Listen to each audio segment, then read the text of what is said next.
కార్తీక పురాణము 21వ అధ్యాయము యుద్ధ వర్ణన. అగస్త్య మహాముని సాధారణ సమరంలా అనిపించే ఆ యుద్ధము క్రమేపీ భీకర సంగ్రామమైంది. భీకరమైన అస్త్రశస్త్రాలతో, వాడి అయిన బాణాలతోనూ, గుండెలను పిండి చేసే బుదియలతోనూ, ఇనుముతో చేసిన ఖడ్గ, కరవాల, శూల, ముసలి, పట్టిస, బల్లతక, కుంభ, తోమరి, కుటారాది ఆయుధాలతోనూ పోరు ఘోరంగా జరగసాగినది. భీషణమైన ఆ సంకుల సమరంలో శత్రురాజైన కాంబోజరాజు 300 వాడి అయిన బాణాలను ప్రయోగించి పురంజయుని రథాన్ని, గొడుగును, జెండాను నేలకూల్చాడు. అటు పిమ్మట గుర్రాలను కూడా కూల్చివేశాడు. వెంటనే మరికొన్ని బాణ ప్రయోగాలతో పురంజయుని గాయపరిచాడు.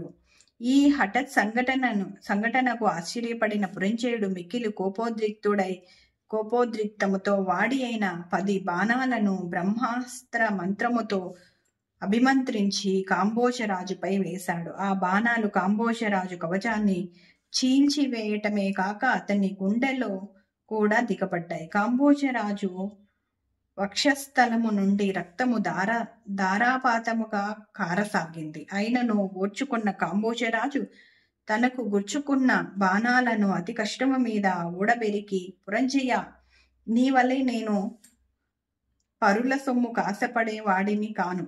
నీ బాణాలతోనే నిన్ను ఎదుర్కొంటాను, చూసుకో అంటూ పురంజయుని బాణాలనే తన వింట సంధించి పురంజయుని మీదకు ప్రయోగించాడు. అవి వాడిగా వేగంగా దూసుకువెళ్లి పురంజయుని సారథిని మట్టుబెట్టాయి. ధనస్సును ముక్కలు చేశాయి. పురంజయుడు గాయపడ్డాడు. దిగ్భ్రాంతి చెందిన పురంజయుడు, ఇదేమిటి, నా బాణాలే నన్ను గాయపరుస్తున్నాయి అనుకుంటూ పదునైన 11 బాణాలను తీసి అధిక వీరావేశంతో కాంబోజరాజుపై ప్రయోగించాడు. ఆ బాణాలు వేగంగా వచ్చి కాంబోజరాజును మూర్ఛిల్ల చేశాయి. దానితో వీరావేశముతో ఊగిపోతున్న ఇరుపక్షాల సైనికులు మహోగ్రంగా యుద్ధం చేయసాగారు. ఆనాటి యుద్ధంలో యుద్ధభూమి అంతా తెగిన ఏనుగుల తొండాలతోనూ, నరకబడిన సైనికుల తలలతోనూ, మరి ఒక ప్రక్క ముండములతోనూ, విరిగిన గుర్రాల కాళ్లతోనూ, వాటి శిరస్సులతోనూ, విరిగిన రథములు, స్వేచ్ఛగా దొర్లుతున్న రథ చక్రాలతోనూ, విరగబడిన కాళ్ళు చేతులతోనూ, వాటి నుండి స్రవిస్తున్న రక్తధారలతోనూ, భటుల మొండములతోనూ యుద్ధరంగమంతా రక్తసిక్తమై అసహ్యంగా తయారైనది. ఏనుగులు, గుర్రాల యొక్క ఖండిత అవయవాల నుండి స్రవిస్తున్న రక్తధారలతో యుద్ధభూమి జుగుప్సాకరముగా తయారైనది. ఇంతటి బీభత్స భయానక పోరులో అధర్మ ప్రవర్తి అయిన పురంజయుని బలము క్షీణించసాగింది. శత్రురాజుల భీకర విజృంభణకు తట్టుకోలేక పురంజయుడు ఎలాగో సాయంకాలం వరకు యుద్ధం చేసి సమరభూమి నుండి పారిపోయి పట్టణంలోనికి ప్రవేశించాడు. అంతఃపురానికి అరుదెంచిన పురంజయుడు పోరులో శత్రురాజుల చేతిలో తనకు జరిగిన ఘోర పరాభవమునకు మిక్కిలి అవమానం చెంది దుఃఖించసాగాడు. ఏమి ఇది, అత్యంత మహాబల సంపన్నుడైన నాకు యుద్ధమందు ఘోర పరాజయమా? తనను కన్నెత్తి కూడా చూడటానికి సాహసించని శత్రురాజుల ముందు తల వంచుకునుటయా? నా పేరు వింటేనే గజగజలాడే సామంతరాజులందరూ నాపై కత్తి కట్టుటయా? నా పరాక్రమం అంతా ఏమైనది? నా సైన్యమిట్లు హతమగుటకు కారణం ఏమి? కనుసైగతో భూమండలాన్ని అంతటినీ శాసించగల నా వీర శూర పరాక్రమం ఏమైనది? నేనింకా శత్రురాజులను ఎదిరించలేనా? వారికి బందీ కావలసినదేనా? ఆహా, హతవిధి! నాకెంతటి వైపరీత్యమా!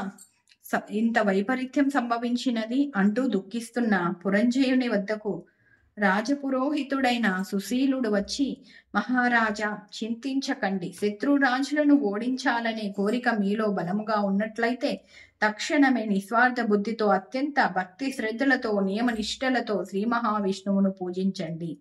అది ఒక్కటే ప్రస్తుతం మనకున్న తరుణోపాయము. అదియును కాక ఈరోజు కార్తీక శుద్ధ పౌర్ణమి, కృత్తిక నక్షత్ర యుతుడవై చంద్రుడి చంద్రుడు ఈరోజు మిక్కిలి శోభాయమానంగా తన వెలుగులను విరచిమ్మొచ్చు ఉంటాడు. ఈ కార్తీక మాసంలో లభించే వివిధ పూజా పుష్పాలతో శ్రీ మహావిష్ణువును పూజించండి. ఆయన ముందు మోకరిల్లండి. ఆ ఆ మందానంద సుందర